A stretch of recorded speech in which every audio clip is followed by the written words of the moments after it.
Hello students, in this video lecture class we will discuss vector diagram of an loaded alternator.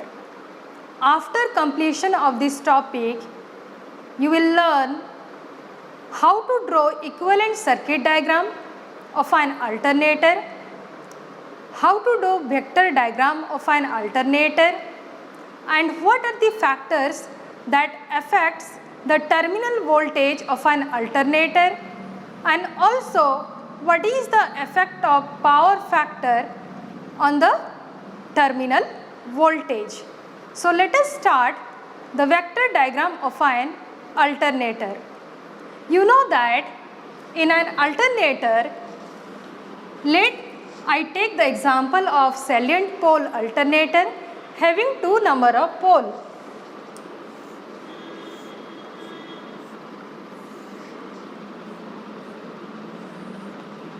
This is an example of a salient pole alternator. Here you excite the field winding due to, suppose I take 6 number of conductor.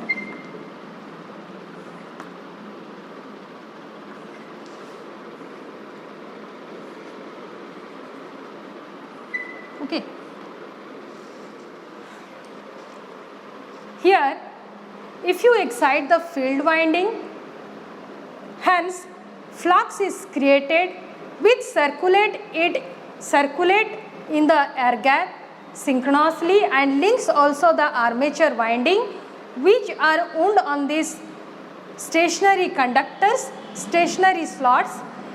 So EMF is induced in the armature conductor according to Faraday's law of electromagnetic induction.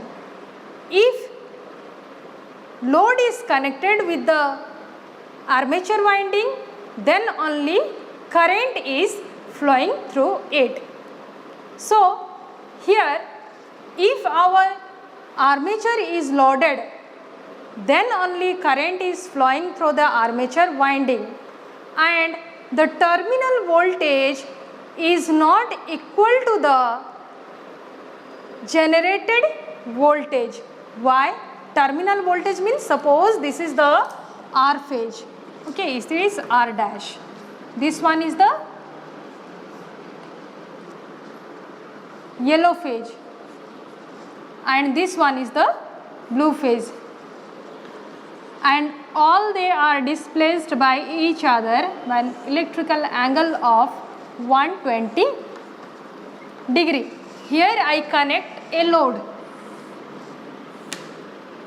Cross this, here I connect a load. This is a load. So the terminal voltage, that may be the phase quantity or line quantity, these are not equal as to the generated voltage. This is due to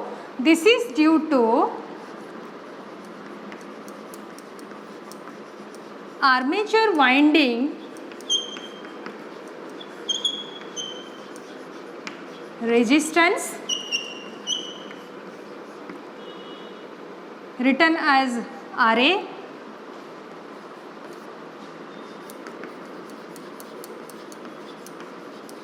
armature winding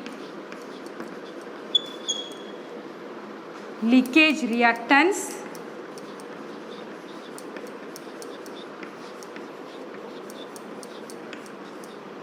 it is XL,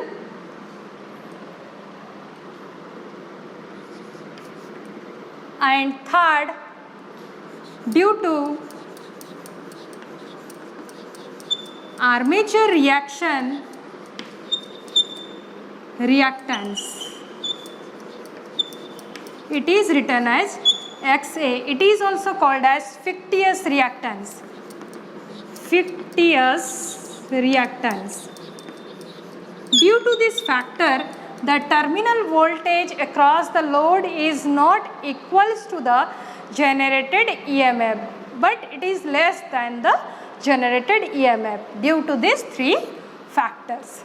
So before going to find the equation of terminal voltage, first we draw the equivalent circuit diagram. I draw the circuit diagram for this one. First we excite the field winding by giving the DC supply. So this is the no load generated EMF for each phase. This is the armature resistance. This one is the armature leakage reactance. Similarly, this is for red phase. Similarly, you draw for the yellow phase and blue phase. I draw this circuit diagram when my alternator is unloaded. Okay, and this is the circuit diagram for alternator under no load condition. Now I draw its equivalent circuit diagram per phase. Equivalent circuit diagram per phase. This is E0. This one is the armature. Winding resistance.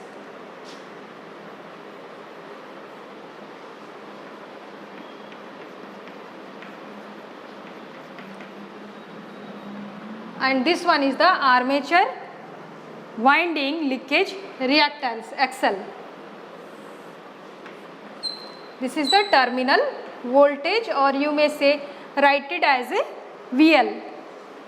This diagram shows the equivalent circuit diagram,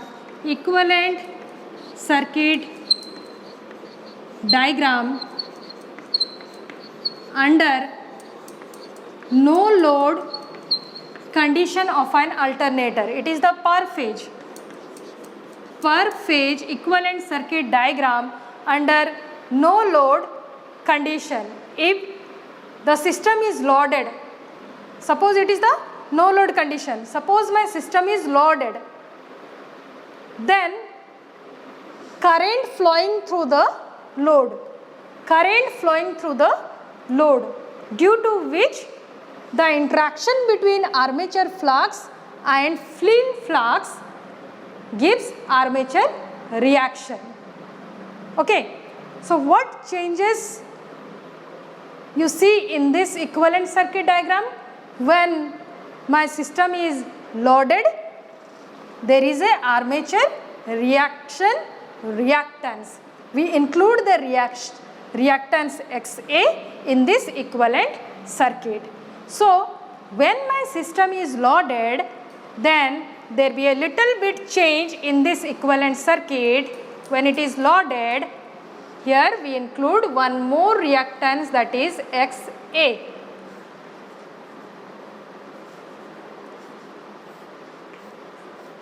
It is the load.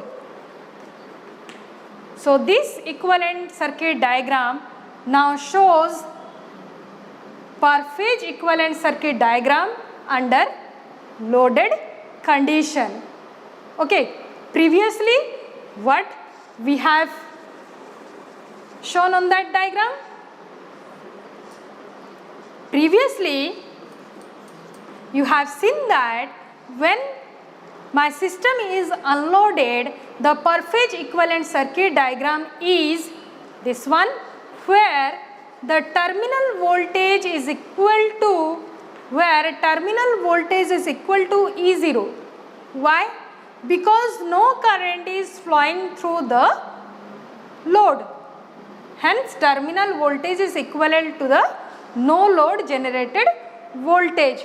When it is loaded, at that time, here we include the reactance due to armature reactions. The reactance due to armature reaction. So here the terminal voltage V under loaded condition, here this portion I erase it.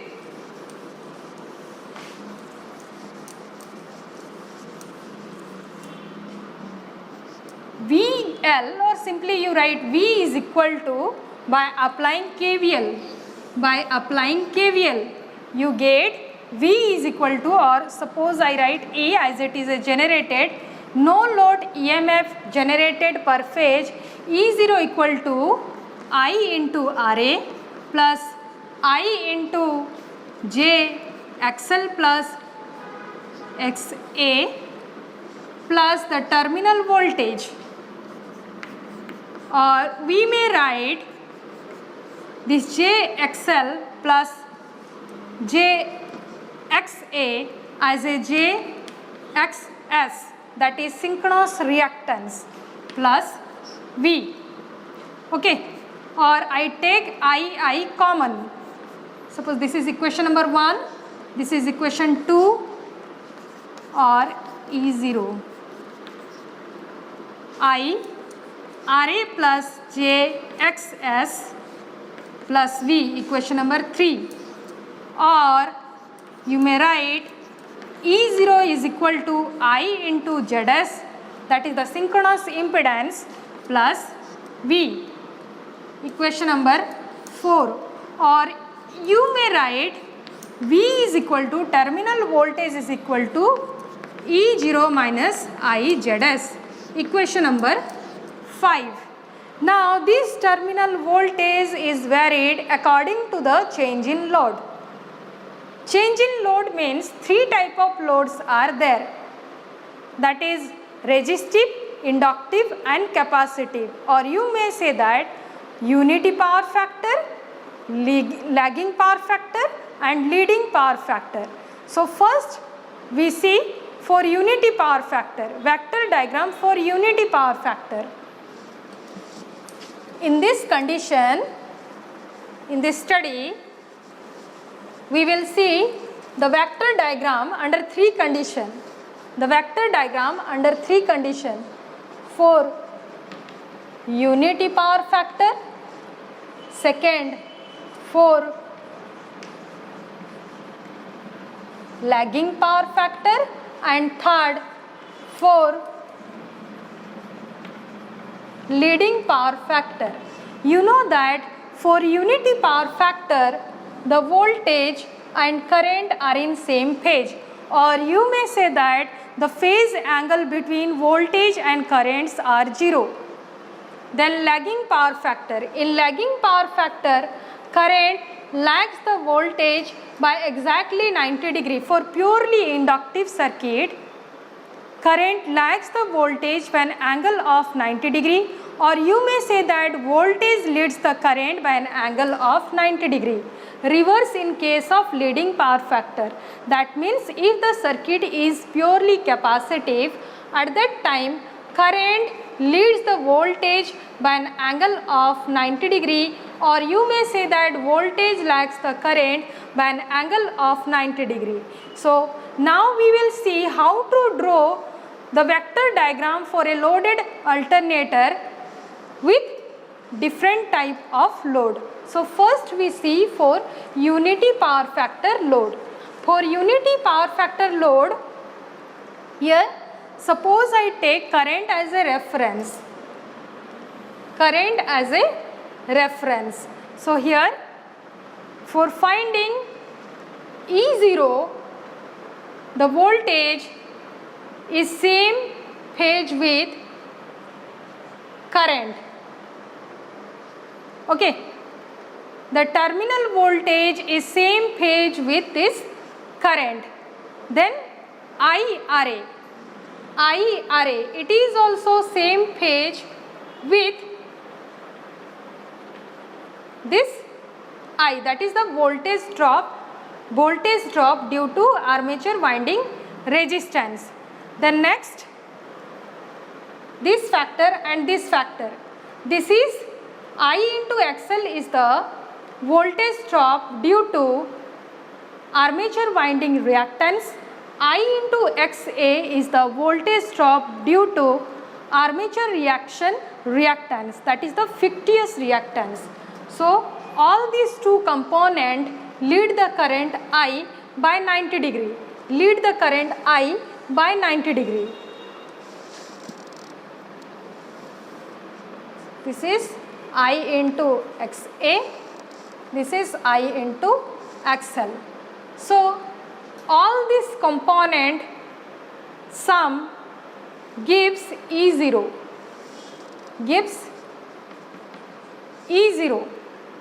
Clear? E0, that is the no load generated EMF per phase, no load generated EMF per phase, and this whole phasor, it is I into XS, that is from equation number 3. This vector diagram is for alternator under loaded condition when my load is unity power factor. Next, second condition I see. In the second condition, we will take when the load is lagging power factor. Lagging power factor load. On the same reference axis, I take here the reference axis. I take, let the voltage. Which voltage? The terminal voltage in this axis. Suppose I take the current, okay, current I. So the terminal voltage V, it is not purely, so here I do not consider the purely inductive case. I consider RL circuit, okay. So here the voltage, this terminal voltage, it leads the current by some angle theta. Let some angle theta, it is V, some angle theta. I raise this portion as my diagram, vector diagram is so large. I raise the unity power factor phasor diagram or vector diagram. Now voltage drop due to armature winding resistance, that is in same phase with this current, same phase. So I draw I into RA, same phase with this. Next, I into XL. I into XL, it is the voltage drop due to armature winding reactance, and it lead these two components IXL and IXA. These are the voltage drop due to reactance. So it lead this current by 90 degree. Current by 90 degree. This one, this is I into XA, voltage drop due to armature reactance, that is the fictitious reactance, and IXL, that is the voltage drop due to armature winding reactance, and this two whole sum is voltage drop due to synchronous reactance, okay. And their phasor diagram, this V, IRA, IXA, it gives phasor diagram or for no load generated EMF E0. Clear?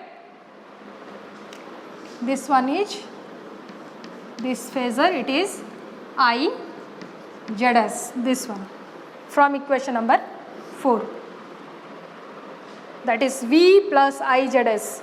V plus IZS is equal to E0. This is for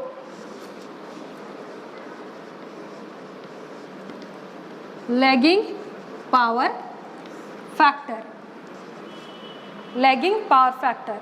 Next we see leading power factor. Next we see leading power factor. I raise this one.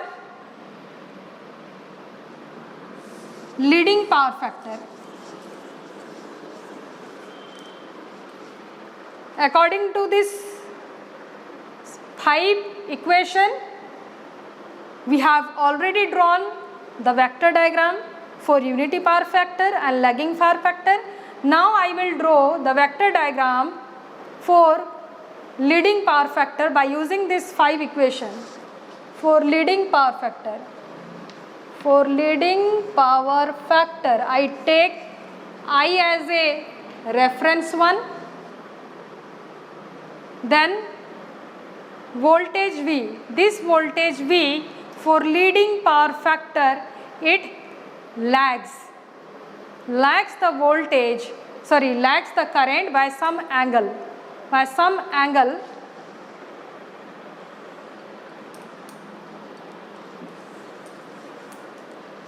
This is the reference current I. So voltage, I take RC circuit, not purely capacitive, but consists of some resistive element. So it lags the current, the voltage, the terminal voltage, it lags the current. Which current? The supply current by some angle theta. Clear? Then voltage drop due to armature winding resistance, it is in the same page. I into Ra. Then voltage drop due to, come to this equation number 3, Xs. I into Xs, that is voltage drop due to synchronous reactance. So synchronous reactance, it leads the current by 90 degree.